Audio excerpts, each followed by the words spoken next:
every secret brotherhood, every secret society, every mystical temple, every occult organization teaches the Luciferian philosophy.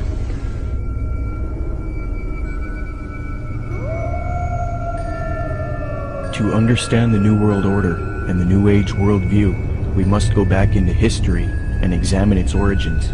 But first we must define our terms.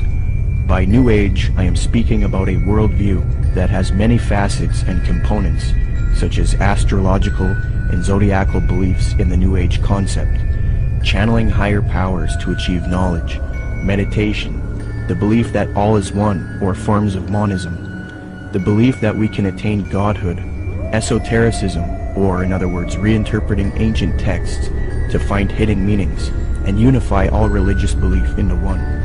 The belief that we need a one-world system for the coming age of Aquarius. By New World Order, I am talking about a political agenda to create a one-world system, one-world government, one-world economy, unity of humanity into one organism, control over humanity, and submission of the masses. But to understand what is going on today with respect to the New World Order and the New Age movement, we must have recourse to the 19th century organization called the Theosophical Society.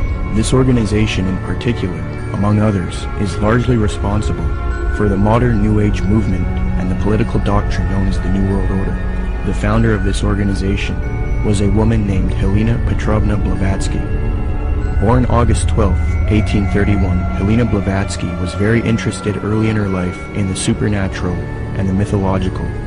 From 1848 to 1858, Blavatsky would travel the world to ascertain an understanding of the religious traditions of the world. She claimed to have traveled to South America, Egypt, Canada, France, Greece, Mexico, Tibet, India, Germany, and England during this time. It is said that during this travel she learned many mysteries, secrets, and occult knowledge from every walk of life. With all of this new esoteric information in her mind, she moved to New York in 1873. Then in 1875, she formed an occult organization called the Theosophical Society. She founded this society with two men, Colonel Henry Steele Olcott and William Quan Judge. According to Olcott, Theosophy already had thousands of members and branches all over the world by 1885. After New York, Blavatsky and Olcott established the Theosophical headquarters in India, and the membership roster grew increasingly as time went on. Blavatsky's influence came from her writings.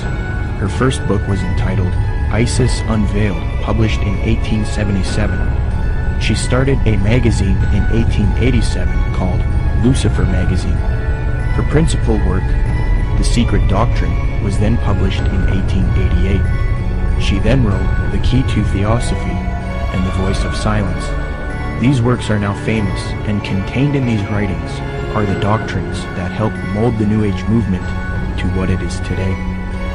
It is said that part of Blavatsky's book, The Secret Doctrine, was channeled to her through an ascended master or highly evolved being called Kuthumi, who spoke to her. Belief in these ascended masters who communicate to humanity is very crucial when studying the New Age. We will look at that doctrine later. The age concept that says humanity is leaving the age of Pisces and entering the golden era or age of Aquarius was popularized by Blavatsky. She taught Theosophists, at any rate, some of them who understand the hidden meaning of the universally expected avatars, messiahs, socioshis, and Christs, know that it is no end of the world, but the consummation of the age, i.e. the close of a cycle, which is now fast approaching. Again, the messianic cycle of the man connected with Pisces. It is a cycle, historical, and not very long, but very occult, lasting about 2,155 solar years. It occurred 2,410 and 255 BC, or when the equinox entered into the sign of Ram, and again into that of Pisces. When it enters in a few years the sign of Aquarius, psychologists will have some extra work to do, and the psychic idiosyncrasies of humanity will enter on a great change. These theosophists teach that Jesus was simply a representation of the age of Pisces, and that he was an initiate into the mystery schools, or cults of spiritual teachers and masters. They teach people that the new age of Aquarius is going to be that of a utopia, where the world unites into a one-world system, the exiting out of Jesus' age, and the entering into a new world teacher's age.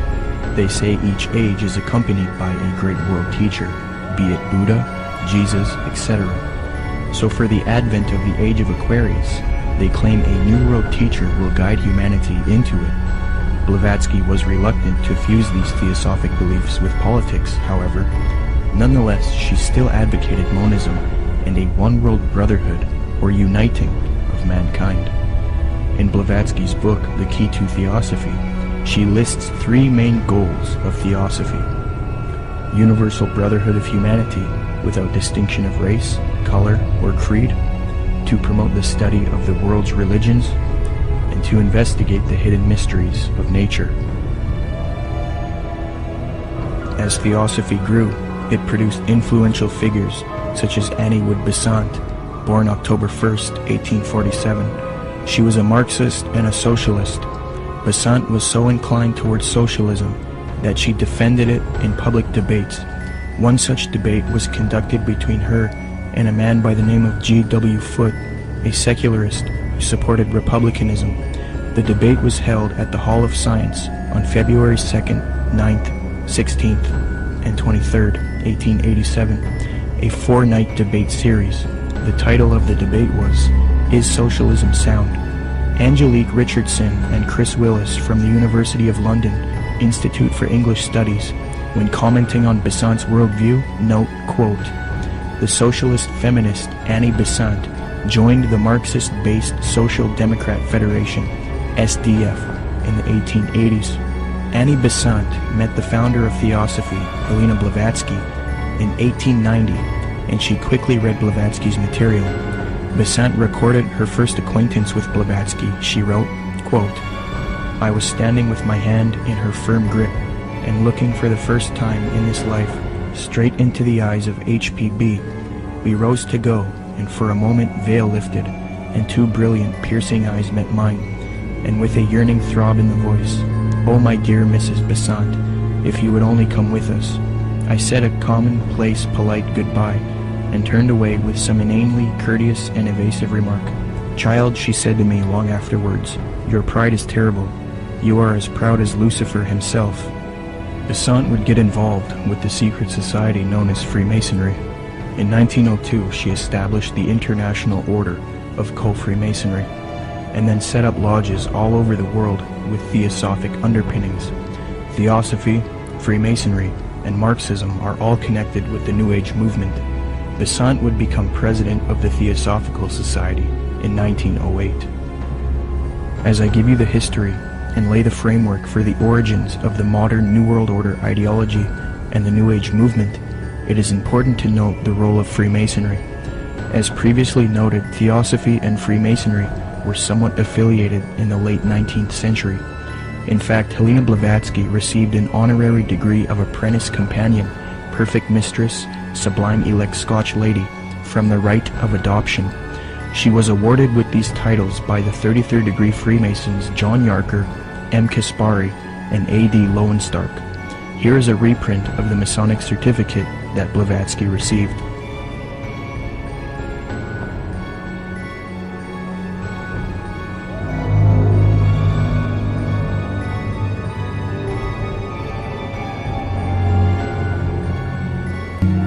It is a well-known fact that these same esoteric organizations have openly stated that they wish to indoctrinate the public with their esoteric religious ideas and externalize their views to humanity, eventually resulting in a new world order for the age of Aquarius, which they all await with anticipation. Let me qualify this. As Theosophy grew, it produced another prominent woman named Alice Bailey, born June 6, 1880. She is one of the most influential Theosophists, and it was her who was responsible for convincing New Agers that humanity needs to make a one-world government and one-world religion for the age of Aquarius. In order to achieve this system, she deemed it necessary to teach humanity the religion of Theosophy and Freemasonry, the same doctrines that Zeitgeist is now spreading.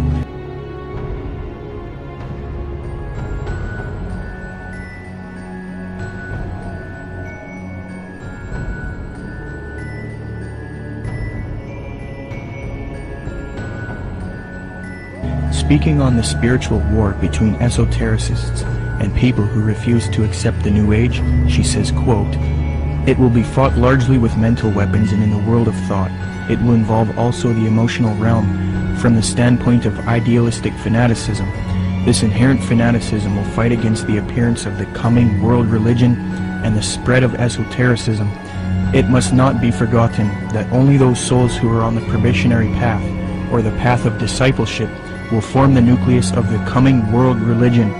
There is no question, therefore, that the work to be done in familiarizing the general public with the nature of the mysteries is of paramount importance at this time. When the Great One comes with his disciples and initiates, we shall have the restoration of the mysteries and their exoteric presentation as a consequence of the first initiation." Alice Bailey also reveals that Freemasonry is meant to produce advanced occultists and is in accord with the theosophical goals. Quote, "The Masonic movement, when it can be, divorced from politics and social end from its present paralyzing condition of inertia, will meet the need of those who can and should wield power. It is the custodian of the law, it is the home of the mysteries and the seat of initiation. It holds in its symbolism the ritual of deity, and the way of salvation is pictorially preserved in its work. The methods of deity are demonstrated in its temples, and under the all-seeing eye, the work can go forward. It is a far more occult organization than can be realized, and it's intended to be the training school for the coming advanced occultists." Unquote. Alice Bailey, the prominent theosophist, stated, quote, "The new era is coming, the new ideals, the new civilization, the new modes of life, of education, of religious presentation, and of government are slowly precipitating, and nothing can stop."